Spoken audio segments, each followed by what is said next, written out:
Astrônomos estimam que o diâmetro do universo observável passa de 90 bilhões de anos-luz. Isso é mais do que 800 bilhões de trilhões de quilômetros de uma ponta do cosmos à outra.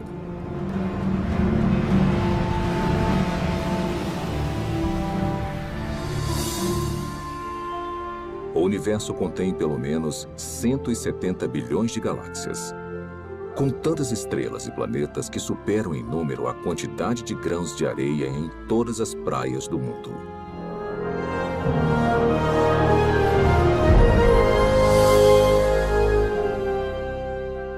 Dentro deste oceano cósmico, uma esfera de água e rochas é lar para mais de 8 milhões de espécies de organismos vivos. Esta realidade inspirou inúmeras especulações, incontáveis teorias e uma pergunta muito intrigante.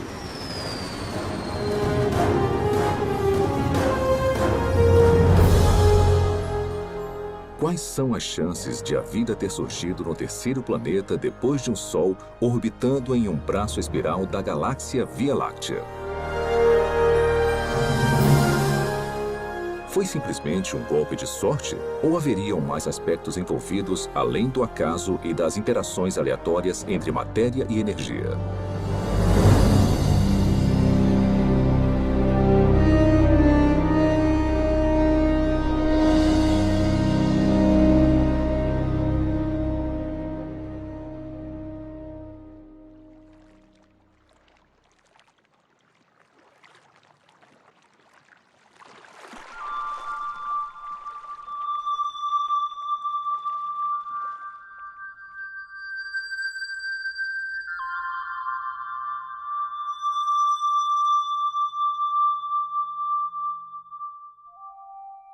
Sendo os habitantes humanos da Terra, é fácil subestimarmos a vida.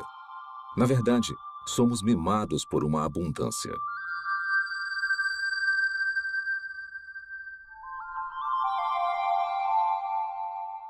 O nosso clima e a nossa geografia suportam uma biosfera que pode ser única no universo.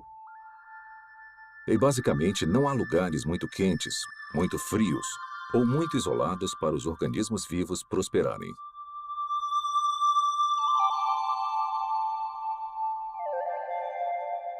Dentre essa diversidade espetacular, talvez o maior desafio já encarado pela ciência ecoe de todo inseto, sequoia e baleia. Como a primeira vida passou a existir em um momento em que não havia vida de nenhum tipo? Como surgiu a vida na Terra? Por onde começar? Tem dezenas de teorias. E dá para perceber que tem uma grande diversidade de pontos de vistas, e muitos são mutuamente contraditórios. Para começar a tentar decifrar o mistério, você precisa fazer suposições sobre o que deve ter acontecido num passado distante. Não há provas diretas, porque não tinha ninguém lá para testemunhar o evento. E não tem praticamente nenhum registro fóssil. O que nós nunca observamos, são compostos químicos sem vida, formando uma célula. Então, temos um campo de pesquisa em que a ação importante já aconteceu.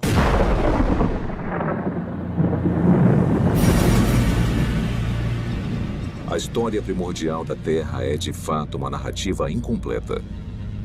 Mas apesar da ausência de provas físicas, a maioria dos cientistas acredita que a vida se originou quando a energia atingiu substâncias inorgânicas nos oceanos, crosta e atmosfera do planeta, para criar os componentes básicos para a primeira célula autorreplicante.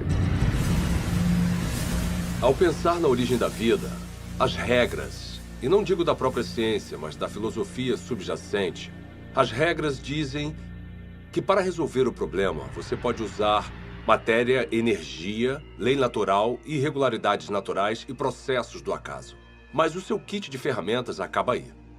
O que você não pode usar, de acordo com as regras, as ditas regras da ciência, é mente ou inteligência. Se tivermos que dar um nome a essa posição, não tem um nome melhor do que materialismo científico. Uma filosofia que diz que a única explicação aceitável deve ser dada com base na matéria e na energia. E se você não consegue resolver o problema com essas ferramentas, você não pode mudar as regras. Então, partindo dessa perspectiva, como a vida se originou a partir de apenas matéria e energia? Agora, tenta resolver o problema. Como construir uma célula? Toda vida que já existiu na Terra é composta de células. E os indícios para sua origem estão entrelaçados em uma rede de máquinas moleculares.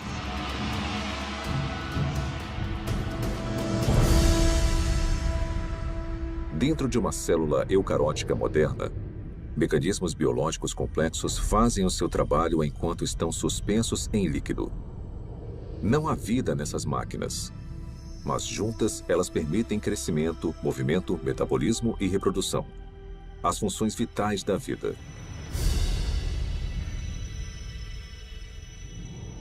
Cada componente dessa fábrica celular é feito de grandes moléculas compostas. E as mais numerosas são as proteínas. Com funções modernas, as proteínas foram projetadas para desenrolar e copiar informação genética em uma cadeia de DNA. Desencadear reações químicas com formatos encaixáveis. Controlar a passagem de eletrólitos e nutrientes pela membrana celular. Tipo de proteína, cinesina. E carregar recipientes cheios de carga por andaimes, também feitos de proteína, que se montam sozinhos e vão até os lugares necessários da célula. Ampliado 500.000 vezes, um glóbulo vermelho contém 280 milhões de proteínas hemoglobinas, cada uma com a função de carregar oxigênio. Isolando uma delas, descobrimos que cada proteína é feita de centenas de moléculas menores chamadas aminoácidos. São encontrados 20 tipos diferentes de aminoácidos em organismos vivos. A estrutura química distinta de cada molécula permite a formação de mais de 100.000 tipos diferentes de proteínas. A construção começa quando aminoácidos selecionados são organizados em uma cadeia. É um processo que costuma ser comparado à organização de letras do alfabeto em palavras e frases com significado. Se esses componentes tiverem a sequência correta, a cadeia se dobra em uma proteína pronta para cumprir a sua função dentro da célula.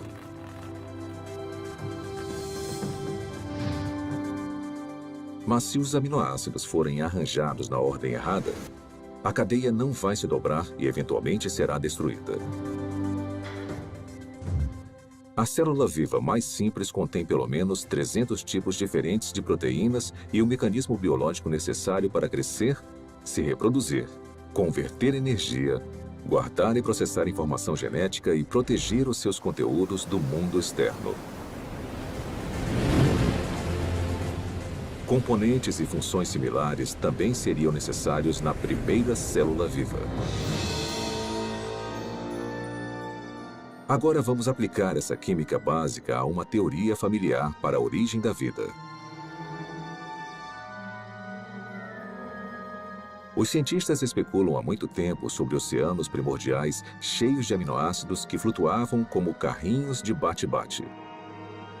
Talvez algumas dessas colisões aleatórias tenham produzido uma cadeia longa o suficiente para se dobrar em uma proteína. Depois, mais aminoácidos se juntaram a mais cadeias que se dobraram em ainda mais proteínas.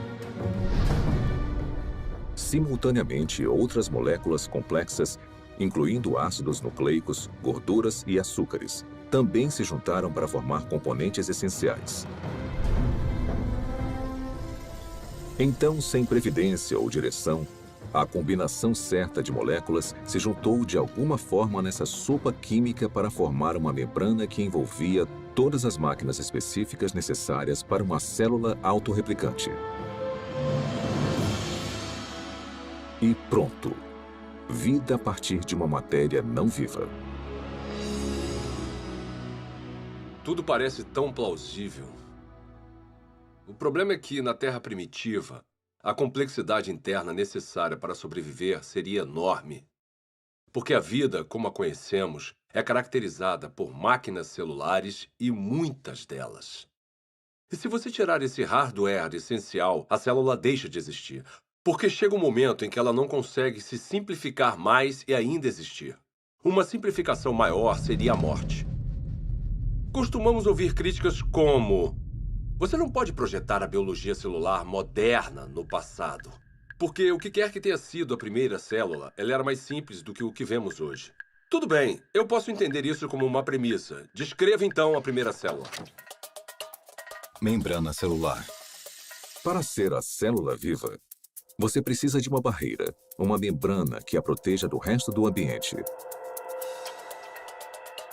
Essa membrana precisa permitir seletivamente a passagem de nutrientes específicos e matérias-primas necessários para combustível e energia. Você também vai guardar grandes quantidades de informação genética em cadeias de espiral de DNA.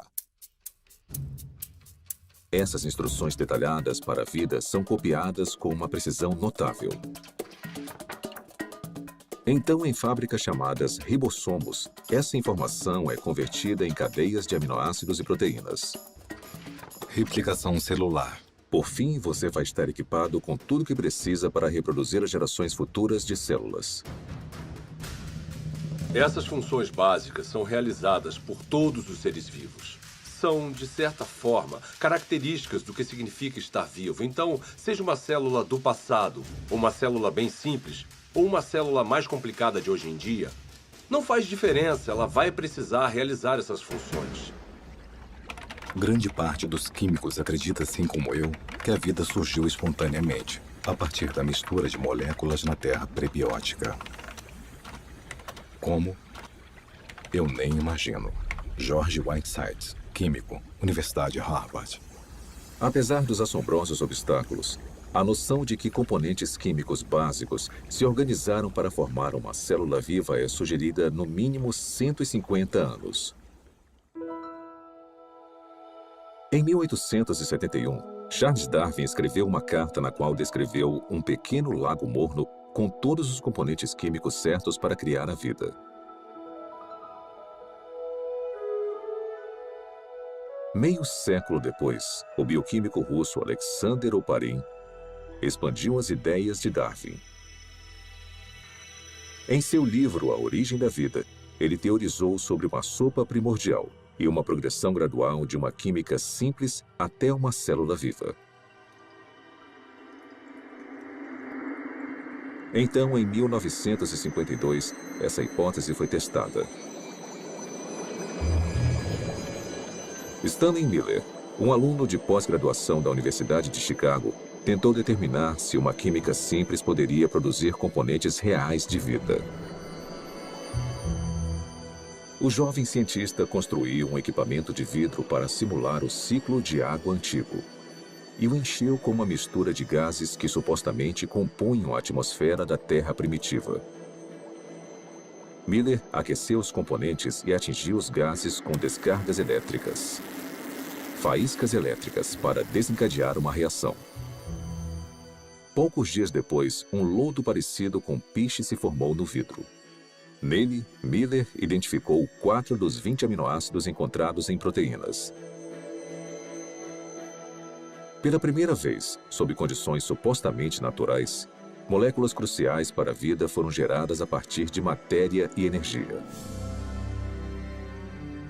Houve muito alvoroço quando o experimento de Miller foi publicado pela primeira vez, porque parecia ser fácil conseguir os componentes dos seres vivos.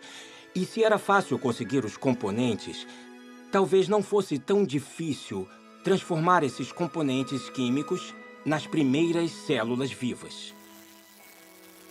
Apesar de sua premissa ser inovadora, o experimento de Stanley Miller logo foi considerado muito falho, pois ele não havia usado os gases corretos, negligenciando o nitrogênio, o dióxido de carbono e o oxigênio, que teriam destruído as moléculas necessárias para a vida na Terra primitiva.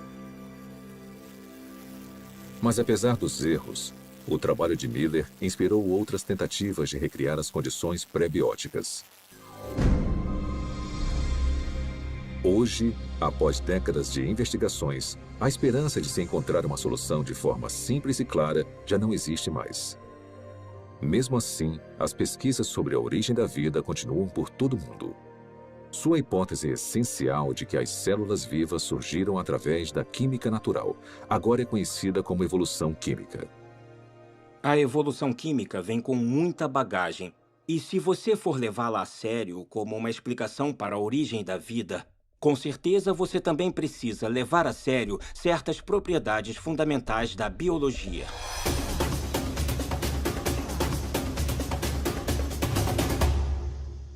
As moléculas envolvidas na vida não têm inteligência, não têm previdência. Elas não têm como saber o que precisam fazer depois para então conseguirem se transformar em química orgânica.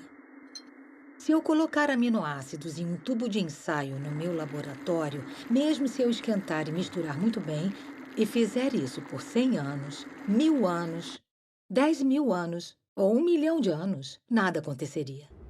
Aminoácidos, nucleotídeos, lipídios. Sozinhos, eles não representam a vida. São inertes. Não se reproduzem, não guardam informações. De certa forma, são ingênuos. Eles não acordaram um dia e falaram: "Ei, vamos nos juntar e construir uma célula que consiga se replicar." Isso não aconteceu. A química por si só é indiferente ao fato de algo estar vivo ou morto. A seleção natural não funciona para criar a primeira célula porque a seleção natural não consegue operar em nada a não ser que tenha alguma forma de herdar e monitorar mudanças e de escolher o melhor sobrevivente para avançar. Para ter alguma seleção, são necessárias células. Então, se você quer explicar a origem das células, você não pode usar a seleção. Porque a seleção exige a existência da mesma coisa que você está tentando explicar. A seleção natural tem que funcionar sobre uma célula que tenha um sistema genético e que seja capaz de se reproduzir. Sem isso, a seleção natural é completamente irrelevante. A auto-organização é a ideia de que os componentes químicos podem se organizar sozinhos de forma a se transformarem em objetos ricos em informações e com um propósito. As moléculas e os átomos podem se auto-organizar em um certo sentido. O sal seria um exemplo. No sal, tem íons de sódio e de cloreto. E eles interagem uns com os outros porque têm cargas positivas e negativas. Então, essa afinidade natural leva à formação de cloreto de sódio, cloreto de sódio, cloreto de sódio, que pode se compactar de uma forma estereotipada para criar um cristal. Os cristais de sal são a mesma coisa, repetida várias e várias vezes. Se um cristal de sal fosse um livro, seria um livro com uma palavra só. Geometrias com repetições regulares como essa não carregam um tipo certo de informação. Informação que você precisaria para criar uma proteína. A sequência que vemos em uma proteína é altamente irregular. Não tem como prever qual vai ser o próximo aminoácido com base nos que já apareceram. Então, a auto-organização que nós observamos no mundo natural é o tipo de processo errado para a construção das estruturas ricas em informações dos seres vivos. Quando você elimina a seleção natural e a auto-organização e percebe que as moléculas não têm a habilidade de pensar ou se programar de forma alguma, o acaso volta à questão. E os cientistas odeiam o acaso como explicação para a origem da vida. Acaso? Por que o acaso é uma opção tão insatisfatória? Talvez porque muitos analistas fizeram as contas e entendem a grande improbabilidade de sucesso.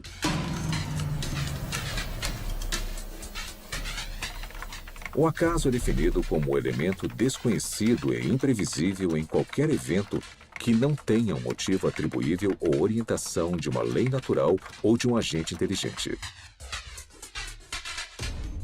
Desde o século XVII, uma ferramenta foi utilizada constantemente para prever o resultado de tais eventos. Se chama probabilidade matemática. De forma bem simplificada, é assim que a teoria funciona. Quando você atira uma moeda e escolhe cara, a probabilidade de você acertar é de 50%, ou uma probabilidade de 1 sobre 2. Se atirar 2 moedas, a probabilidade de tirar cara 2 vezes simultâneas é de 1 sobre 4. 3 moedas e 3 caras em uma única tentativa? 1 sobre 8. Sempre que adicionamos mais uma moeda, a probabilidade de sucesso, nesse caso, tirar só cara na mesma jogada, é reduzida exponencialmente por um múltiplo de 2. Então, se 10 moedas forem atiradas, a probabilidade de tirar cara 10 vezes é de 1 sobre 2 elevado à 10ª potência ou menos de uma chance a cada 1000.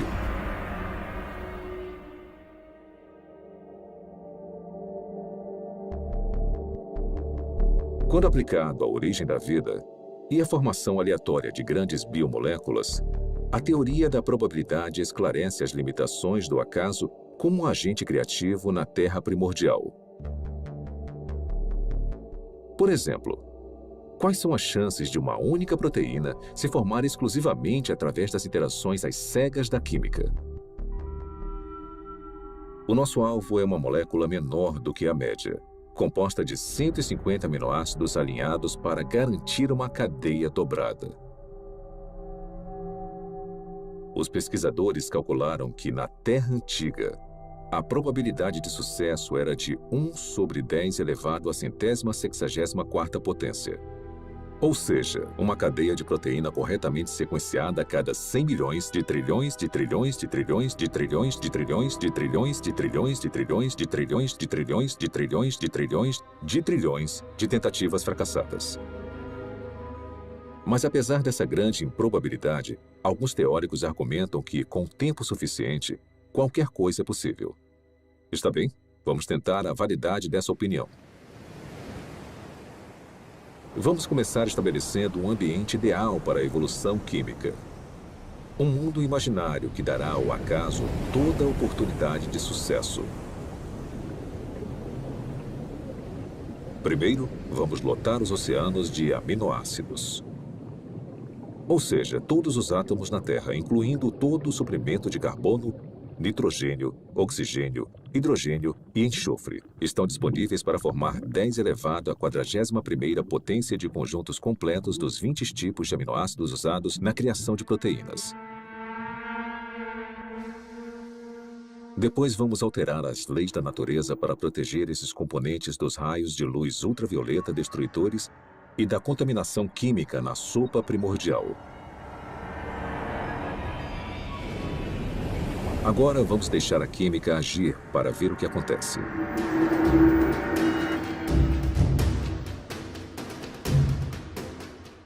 Os aminoácidos começam a se juntar furiosamente. No nosso experimento, uma cadeia inteira com 150 unidades se forma sozinha em apenas 1 segundo.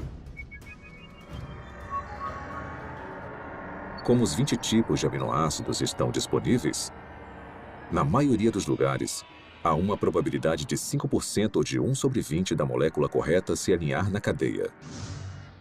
Se a sequência estiver incorreta, a cadeia é destruída imediatamente e se inicia um novo agrupamento. Por todo o planeta, 6 milhões de bilhões de trilhões de trilhões de tentativas vão acontecer a cada minuto.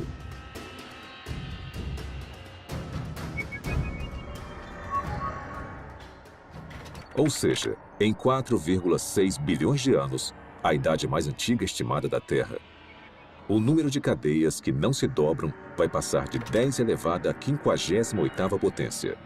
É uma quantidade espantosa, mas não chega nem perto de 10 elevado à 164ª potência.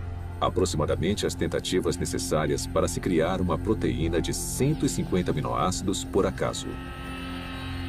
Então, se a química não direcionada não consegue criar a nossa cobiçada molécula durante toda a história da Terra, quanto tempo teria sido necessário? Para descobrir, vamos fazer um passeio. Vamos começar construindo uma ponte que percorra o diâmetro do universo observável. Uma distância de mais de 90 bilhões de anos-luz. Depois, vamos colocar uma ameba em uma extremidade da ponte. Esse organismo unicelular vai viajar a velocidade espontaneamente de 30 centímetros por ano. Começar. Enquanto esperamos uma proteína se formar por acaso, a ameba se arrasta por mais de 5 bilhões de anos para cruzar todo o universo e depois voltar. Mas esta corrida está só começando. A ameba sai de novo. Consegue chegar à outra extremidade do cosmos e depois volta para casa.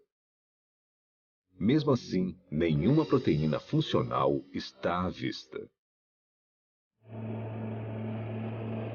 Para a próxima viagem, vamos incluir uma carga, um único átomo.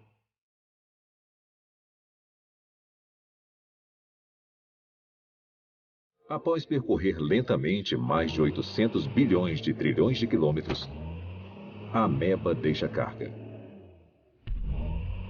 e volta para pegar mais. Será que ela vai voltar antes da nossa proteína sortuda se formar? Com certeza.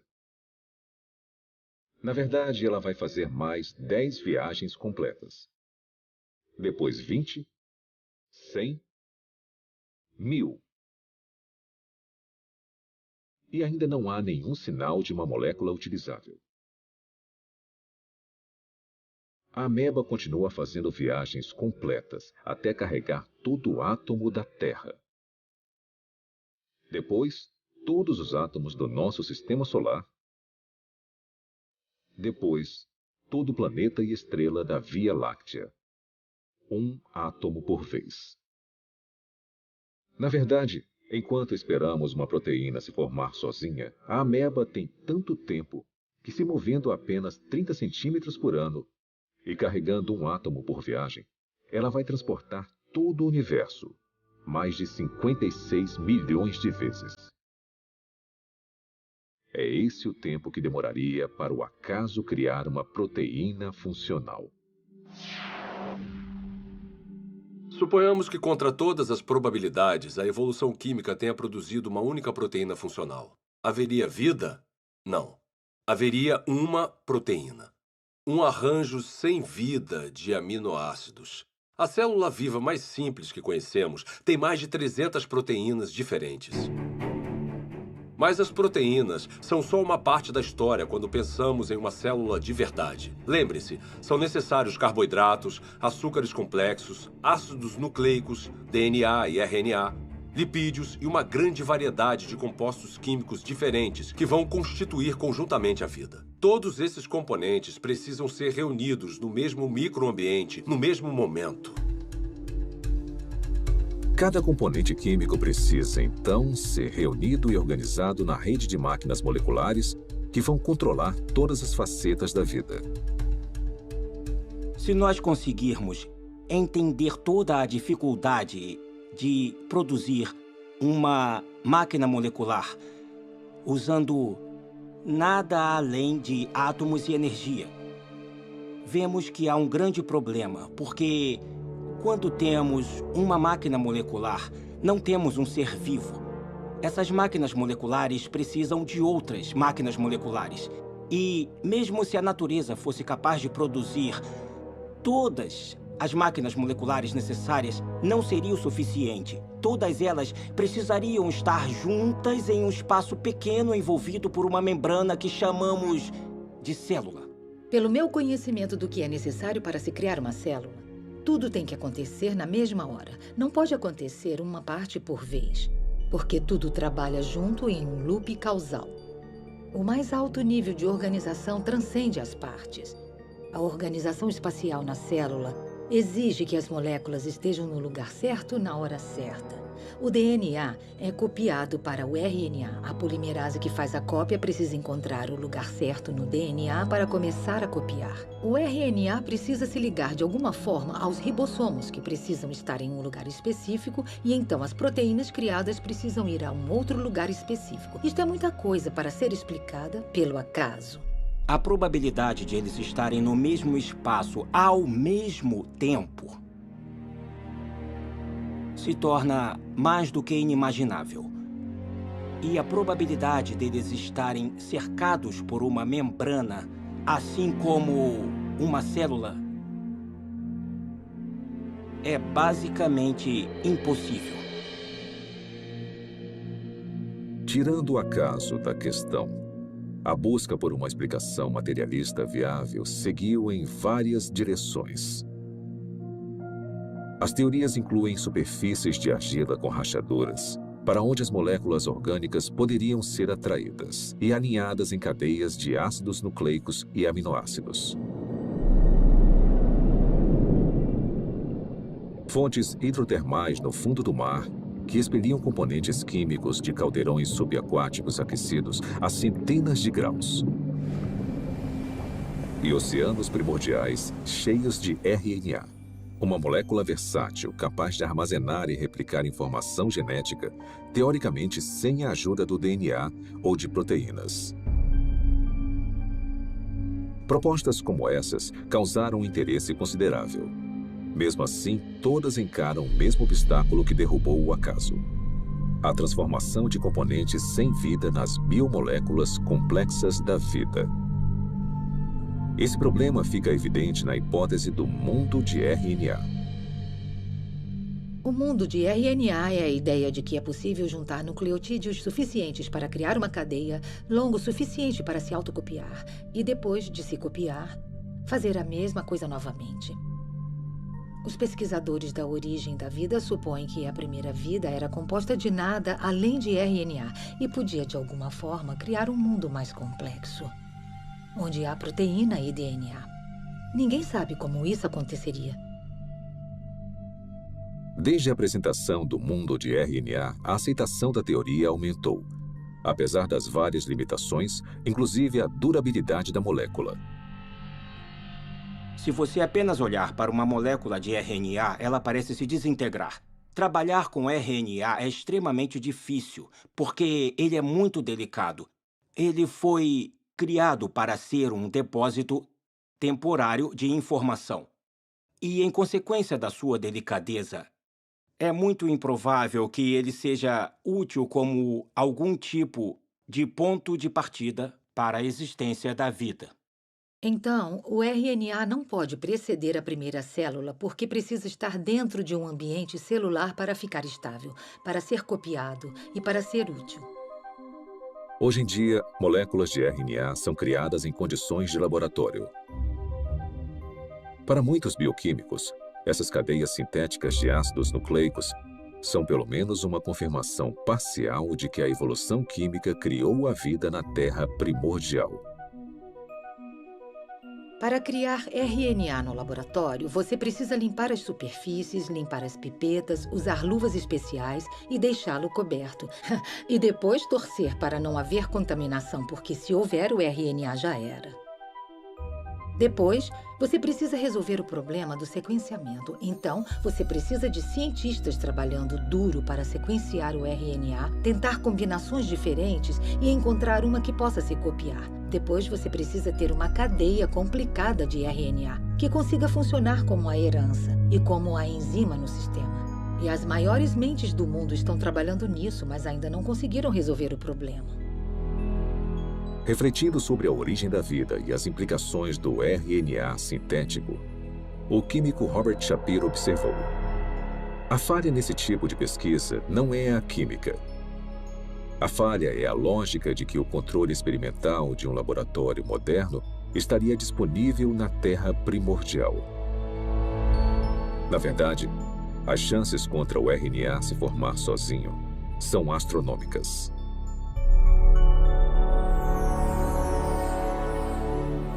Criar RNA em um laboratório exige muita inteligência e premeditação, e planejamento e execução cuidadosos. Então, conseguir a sequência certa. Sem consciência, sem intenção, não vai acontecer.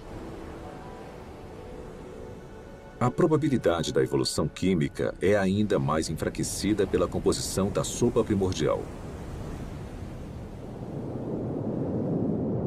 Se a sopa primordial tiver existido, ela teria sido um grande caos quimicamente. Há vários tipos de reações cruzadas opostas que teriam acontecido na Terra primordial e que interfeririam com a química que você deseja. Ou seja, moléculas que não são utilizadas pelos seres vivos e que são prejudiciais aos seres vivos. As condições na Terra primordial eram hostis à vida, eram hostis à formação dos tipos de ligações necessárias para criar moléculas biológicas. E foi aí que surgiu um grande problema. Porque a água quebra as ligações que prendem as proteínas. A água quebra as ligações que prendem os ácidos nucleicos, como o DNA. A água quebra as ligações que prendem polissacarídeos, como amido e celulose. Então, a origem da vida não pode ter acontecido na água.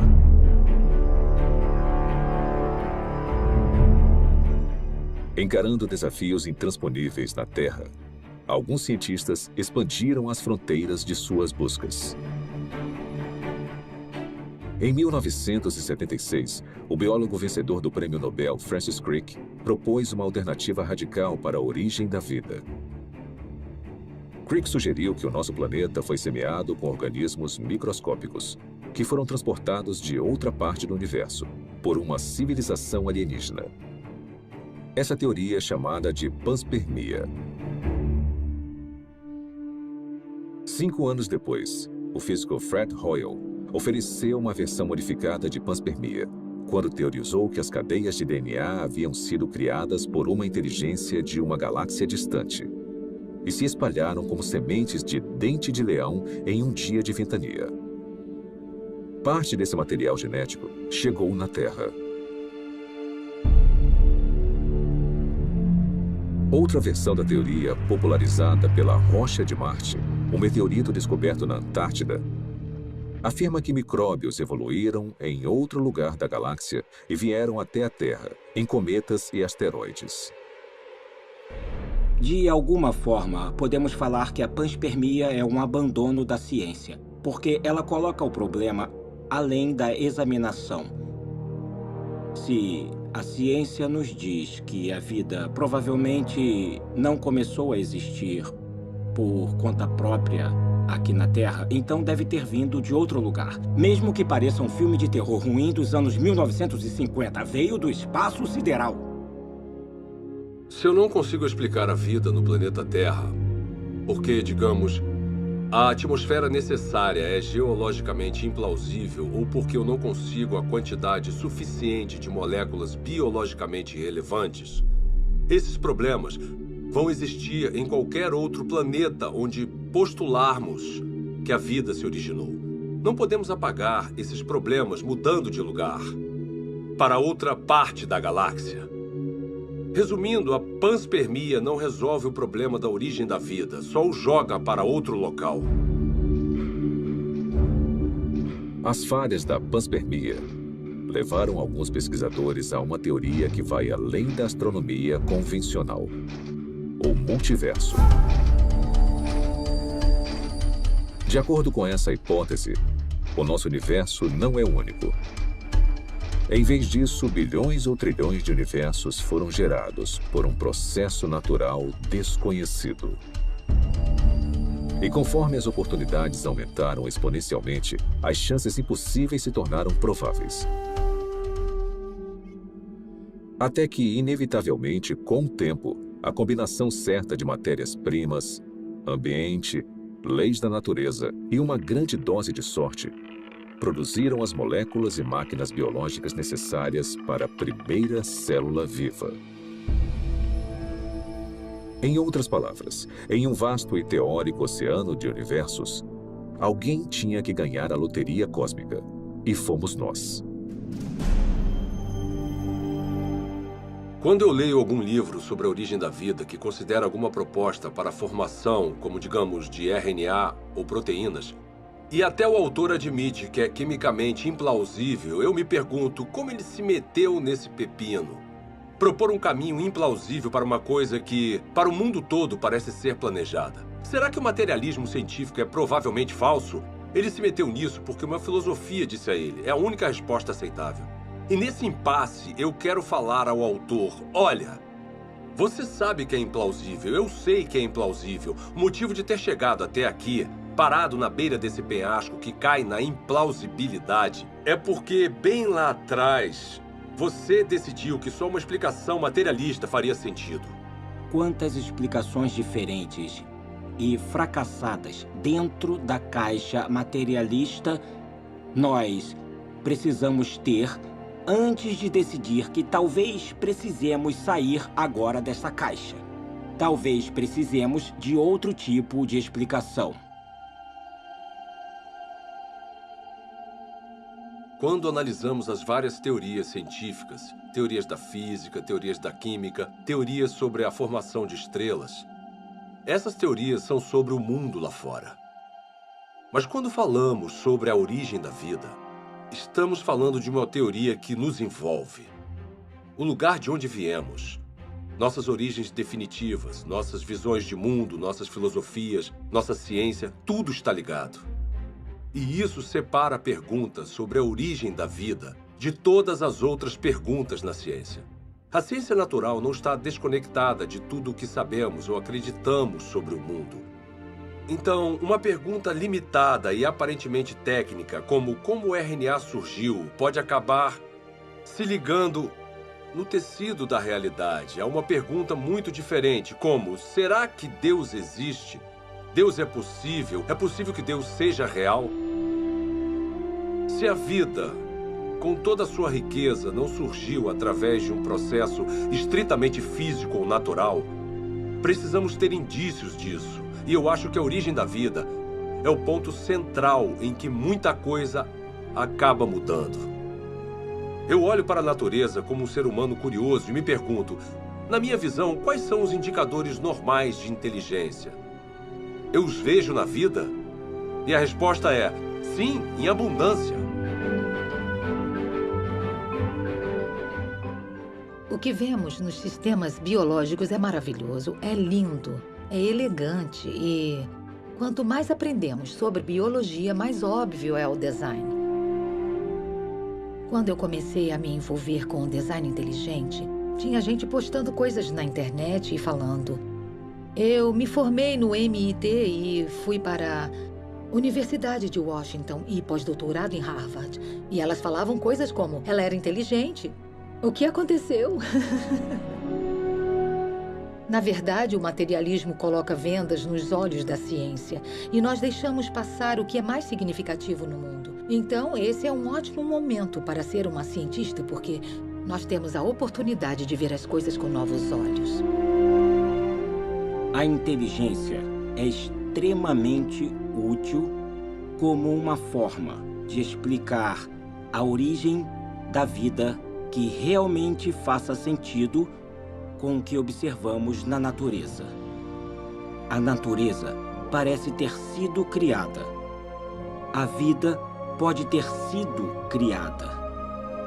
O design, a inteligência, explicam as coisas como toda a informação que vemos dentro de uma célula. Não tem nada de mágico nos seres vivos. Eu sou um cientista, eu não acredito em mágica. Eu acredito em mecanismos e causas que são suficientes para atingir o fenômeno que eu observo. A inteligência é suficiente. A inteligência é necessária. Portanto, a inteligência é a conclusão na qual eu chego.